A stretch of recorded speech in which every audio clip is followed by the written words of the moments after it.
You guys, I could do a TED Talk on this. All right, so I'm super excited to be having this conversation. Thank you, Noel. Thank you, Shaquelle. What I want to do is take you guys through a journey of what you should be doing from the beginning before you could potentially get laid off, in the middle as you're in the job, and then what happens actually when you get laid off, right? So let's start in the beginning. I have a lot of experience being laid off. I think I've been laid off of every single company I've been at. Ladies, what do you advise when you are reviewing your contract? Normally, if you're getting some type of layoff, there should be a structured contract in the beginning. I review the contract and I look for the severance package. What do you ladies advise when you're looking at your contract for your next salary job or offer? Why don't you? Is this on? It is on. How y'all doing? Good, good. That's what I like to hear. So my name is Shaquelle. It's wonderful to meet everybody. I'm really excited to be here. Apologies for the voice. It's like 60 degrees here and 90 degrees in Texas. It makes no sense. This is just where we are in life. So I have been fortunate enough to not have experienced a lot of layoffs in life. I've only been laid off one time, and it was by a very small company in my very small town that I was from, and so there was no severance. There was no nothing. They were like, great, we will not see you next week. You have a good time. And I was just like, okay. But some things that I suggest that you absolutely look for in your next contract when you are making those transitions is things like the severance package. But outside of that, what parameters do they have around potential like layoffs? What parameters do they have around ending your contract, whether it is you ending it or them ending it? And I know that layoffs kind of come abruptly, right? It's not like we just, we had to put her on a PIP and then now she's gone. But it's what are the contracts that you have around that? What states do you live in? What rights do you potentially have wherever it is that you might be? I live in Texas, so that's an at-will state. They don't care. It's not a thing. No one cares. But to take a look into some of those things so you can see how you can protect yourself moving forward, but also, baby, make sure that severance package is stacked. Make sure that your RSUs and things like that aren't set to where you have to stay somewhere for 4 years before you're going to get access to a majority of that money. How long after you leave do you get to keep access to those shares before you have to sell them? Those are things that I would suggest to pay attention to, so that way you can maximize everything that you've gotten while you were there, since they have decided to abruptly cut you off from being there. You see why I let her start first. Six-figure chick is your big, yeah, I was checking you out. I've been laid off numerous times. And to the point where I said, listen, I'm gonna be an entrepreneur as well as a consultant and just get laid off on purpose so that I can focus some concentrated time on building my business in between. So what I would say to your question is to plan your activities around your time that you know that you'll have.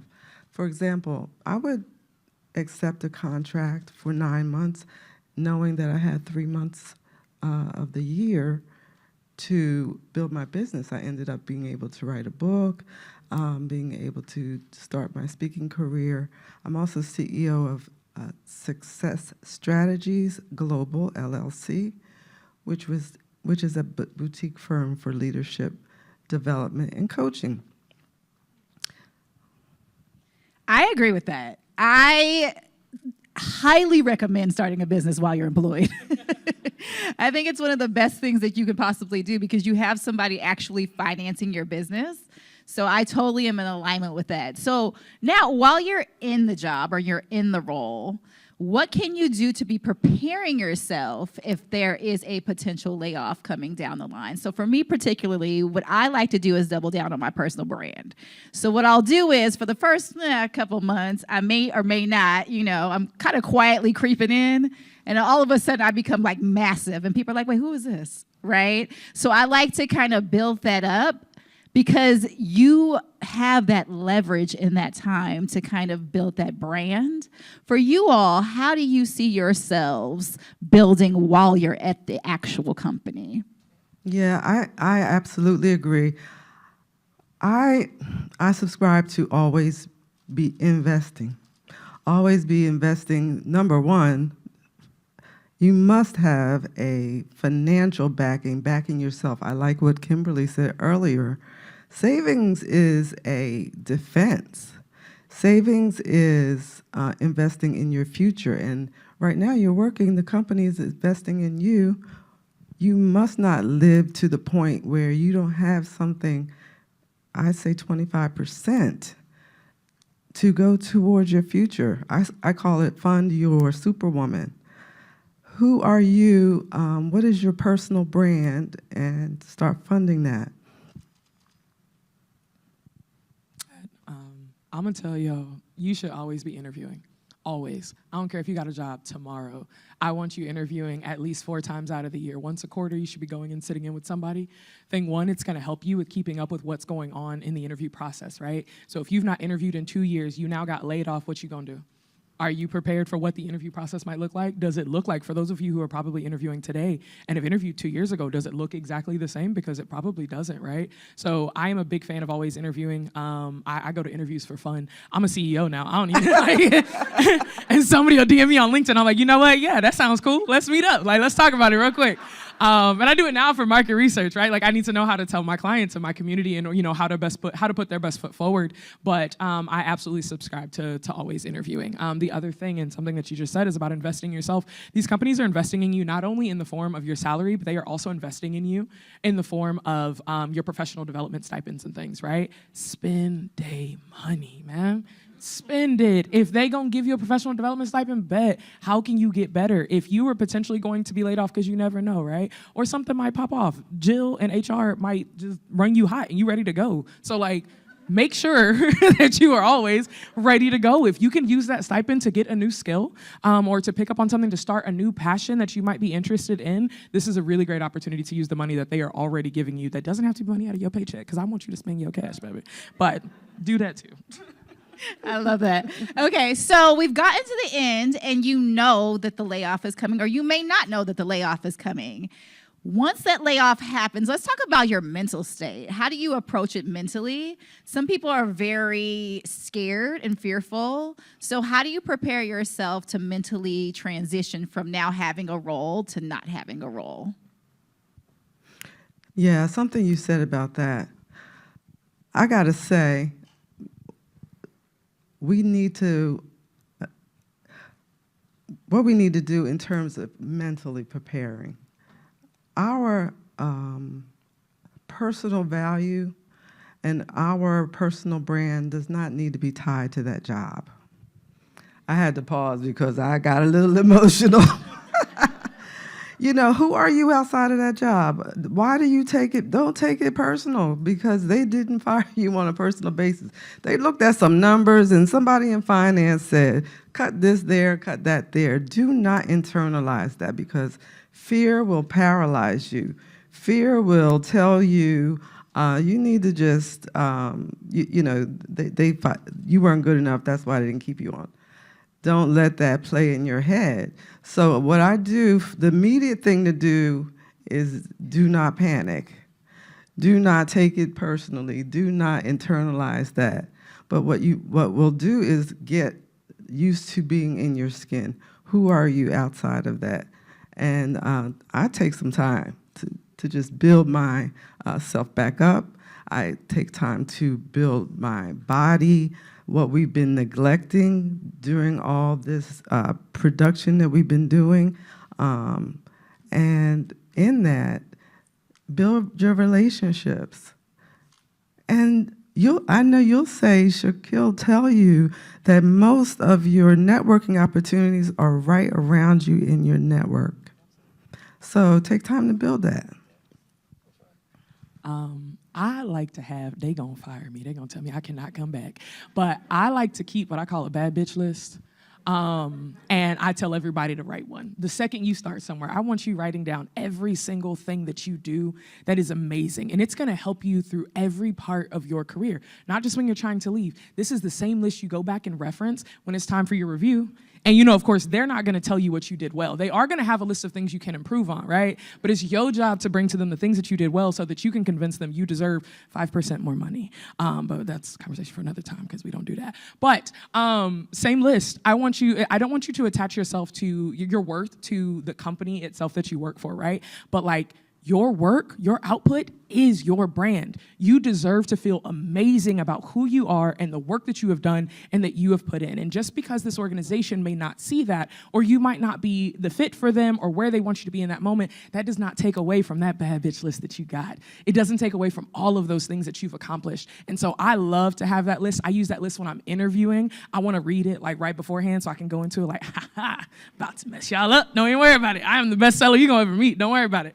So I would suggest to leverage that. That's one of the things that I like to do. Also, writing things down, commit them to memory, right? And you write them down, and then when you read them, you're essentially like saying them out loud. And as you continue to do that, then you're gonna be like, I am a fucking boss. Like, I'm amazing. I did do this. I did close that $1 million deal. Or I did, you know what I'm saying, whatever. I work in sales. So my brain immediately goes to that. But it gives you that opportunity to really like settle in on some of those things. So remind yourself how amazing you are, specifically with reference to your work, because you're not generally like, oh, they don't think I'm pretty. That's not what's happening right now, right? You're just like, oh, they don't think I'm good enough, which makes me think I'm not good enough. I don't produce, which is why I'm here in this position that I'm in today, and that is just simply untrue. And in that moment, you will struggle to think of all of the things that you have done well. So I want you to spend your time as often as you can writing down what you do amazing, so anytime you need it for whatever part of your journey you're in, you can always come back and reference that. I love that. I love that. I think also, to your point, doubling down on your network, right? And not being afraid to tell people you got laid off, because it's not personal. I've been in roles where they've laid off the entire department. So it's like, that had nothing to do with me. It was the bottom line, right? So when you're networking, not being afraid to say, hey, I just got laid off. Do you know any other opportunities? Don't be afraid to put that little green circle around your name on LinkedIn, open for work. Like, those things are really important because you need to be able to leverage your network at that time. Also, what I want to go into is when you're evaluating that contract at the end, you're taking that transition out. Let's talk about what you should be looking at specifically. I, for example, will look at my numbers, right? They'll say, okay, here's your severance package, and there'll be a nice number. I personally see my severance package as a bonus. I'm like, my Christmas bonus just came. Thank you, guys. I got a couple months to figure out what I need to do. But yeah, so I would look at your numbers and just be very clear. Like, if you had a 401k, what does that transition out look like? If you had a bonus, do you still get that bonus, right? Just being very, very clear about your numbers, because you do not have to sign your severance package right away. People will give it to you and you think, okay, well, this is the offer. No, you have room to negotiate that severance, so just keep that in mind. Ladies, what do you feel you should be looking at on your way out as well? That's such a good point. I had a severance package, and I didn't know at the time what to look at. RSUs are important. Your health insurance coverage, your rolling over your 401k, and the time frames all within that. But mostly, you know, I also want you to look forward and say, you know, like you just said, in tech, we are in demand. You have to know your worth and your value. How long does it really take to start talking to people? How long does it really take, even in a challenging market, to find something? If you have money on the side to cover that, be it 6 months. What's the worst case? So we don't need to panic in that case. So looking forward to doing your research in what is the typical time and interval that you're going to be looking at in between. And I'm a data person. So it's really not something we need to panic about. Always ask for a little bit more. That's my answer. I don't care if it's a beginning negotiation, an end negotiation. I just want you to ask for a little bit more. Worst thing they're going to say is no. But yeah, so stocks and RSUs is always just a really big thing that I like to suggest that people pay attention to because they don't. The other thing is confirming that you don't have any sort of clause in there about who you can work for or where you can go. That's a really big thing that sometimes gets snuck in there, and depending on the state and different things like that, depends on whether or not they can actually enforce it. But paying attention to that, so that way you make sure you don't wind up getting sued by a very large organization like 2 months later. I like severance packages to be at least 6 months. I currently work in the career consulting space, and my clients take 3 to 6 months in order to find jobs more often than not. So I would want you to make sure that you're secure for those entire 6 months. I am not a person that I'm different. Y'all don't judge me. But savings, girl, I don't know what that is. I spend money like drug dealers. So I don't do that. So I need the severance package to cover all of that. So that way I am really set. So like I said, I'm give yourself call you. Look, last night we were like, can we go to Maria's? Where is the Michelin star restaurants? But nonetheless, I would just make sure, like I said, always ask for a little bit more, and just ensuring that you don't have any issue with not being able to go and work at a competitor, or you'll start pulling other people. People will start leaving. Just things can get a little hairy on the legal side. So please pay attention to those things so that way you're really clear on that. That's awesome. Okay, I want to leave some time for questions. We're almost at the end. So does anyone have any specific questions regarding being laid off and thriving during that process?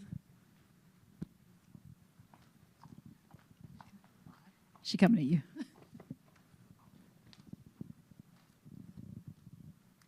In terms of building personal brand, I find that I really struggle with feeling authentic on LinkedIn. And more often than not, I'll start to post something and I just stop because I feel just not like myself and like I'm just putting on some sort of display. So do you have any advice for doing that in a way that's beneficial to your brand but also feels authentic to yourself? Yeah, LinkedIn is my platform. It's so much easier to become an influencer on LinkedIn, just in case anybody in here wants to know. But yeah, so in terms of authenticity, you should talk about what you're passionate about, right? So if it's in alignment with the vertical that you're in, say the company that you work for, maybe not that as much, but I have 5 tips for tell me what you're in. Okay, I have 5 tips for customer success. Boom, boom, boom, boom, boom, done. The post is done, right? Post a picture. LinkedIn loves pictures. They do not love videos yet. That's an Instagram thing. So you can post a picture, and then within that picture, add that to the post, and then that drives up the engagement on that post. So it's super, super, super simple. I think a lot of the times we overthink what we need to post. It needs to be super dumbed down. I was at Revolt World on Sunday, and I met a guy who literally makes $300,000 per post, right? And it's crazy. And his plan and mapped out version of what he does is so simple. So just don't overthink it. Literally put it out, test it. If your audience loves it, do it again. If they don't love it, do something different. That's my advice. Yeah, I was going to say something just like that. Do it scared. Do it anyway. Mess it up. Get your feedback. It's all a numbers game in terms of that. One of our co-authors, this is our book called Ladies in Tech. It's on my website. You can talk to me afterwards, drnoelmubaira.com. But there's a woman in here who came over as an immigrant, went through horrible situations in order to start rebuilding her life here, and how she suffered through imposter syndrome. And it's so common. I know we can all relate to that. So, sis, I just would say, you're a bad bitch. What you worried about? What you worried about? I'm the only one getting fired. We're good. There it is. Yeah, authenticity is my jam, so that's my thing. If y'all have not noticed from hearing me talk for the last 20 minutes, this is really important to me, and so it's a big thing that I teach my community, but a big thing that I would tell you, someone in this is CSM, you get it, you're a little bit of a seller too, right?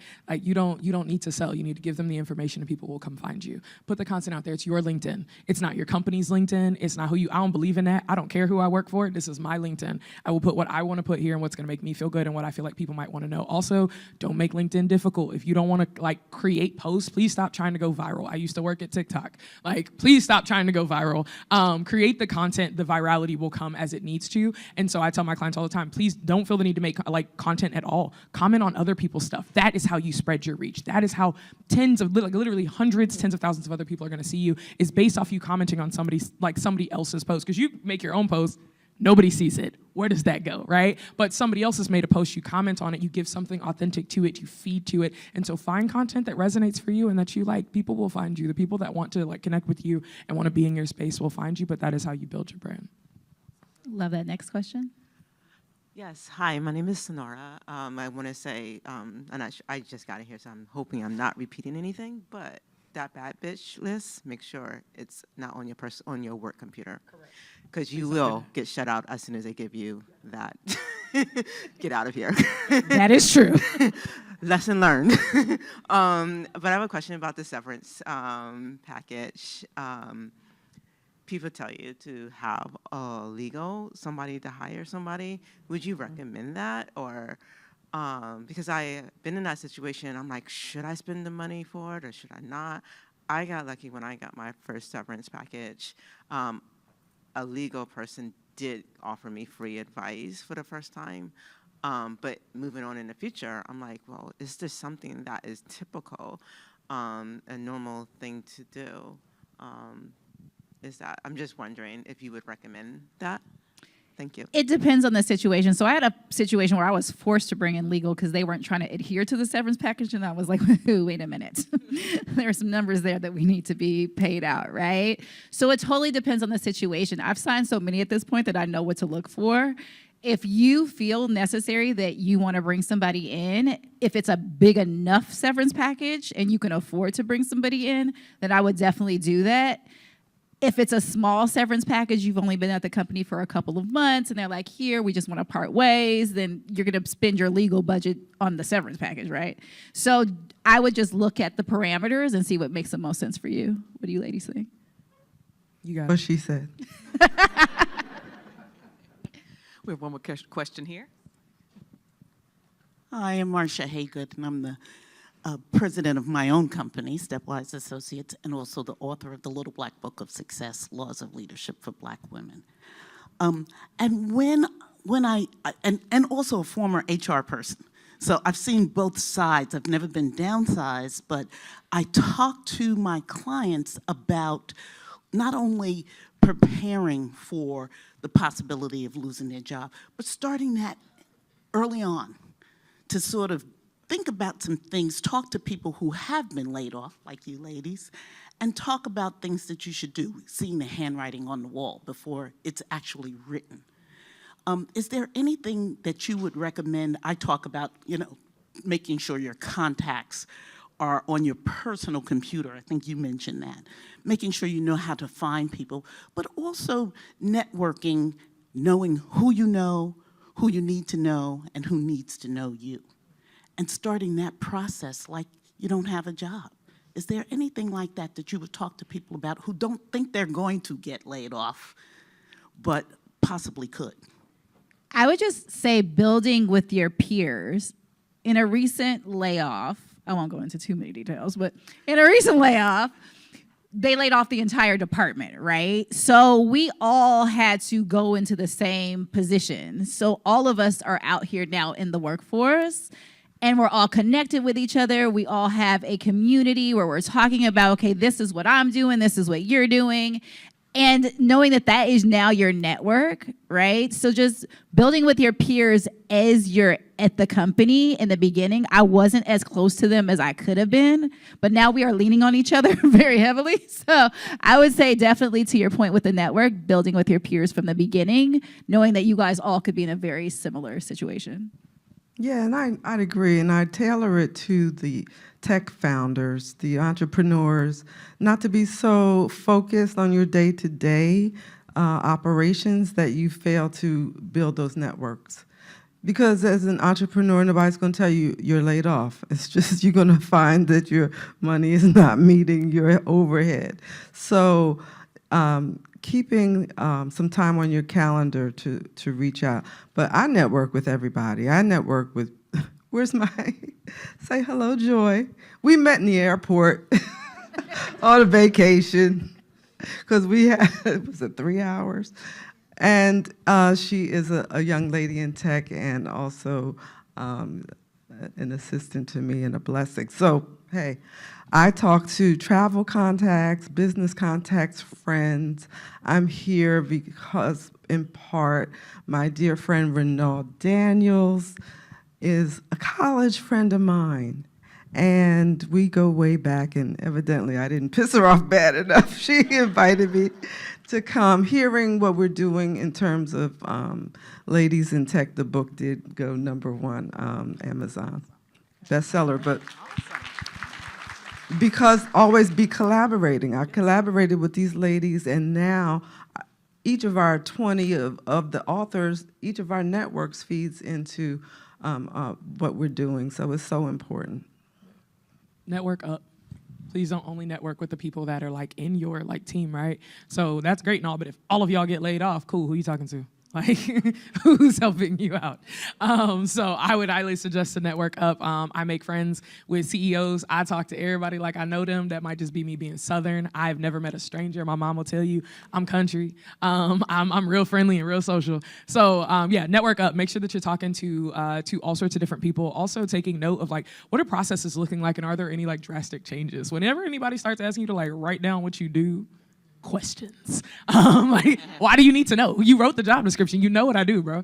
I just feel like that was really clear. But this goes back to always interviewing, right? If I'm constantly interviewing is me networking. While I might wind up turning this job down, that's okay. We built a connection now. You like me. I done talked to you about chicken wings in the interview. We good. I've told you that flats are way superior to drums, and we've argued about it for 10 minutes. Don't start with me right now. So that is how I network through interviewing. This is why I always interview, because these are how I make connections. People will remember me. They're going to go home and talk to their partner about it. Like, this girl asked me about chicken wings today in an interview, bro. So that is how I personally do it, to make sure that like I'm layoff proof. I am lose a job proof. It don't matter. My entire business could shut down tomorrow. I guarantee you I got a job in 2 weeks at somewhere in big tech, making at least $150K. So. Period. All right, ladies, thank you so much. Thank you, Black Enterprise, for the time.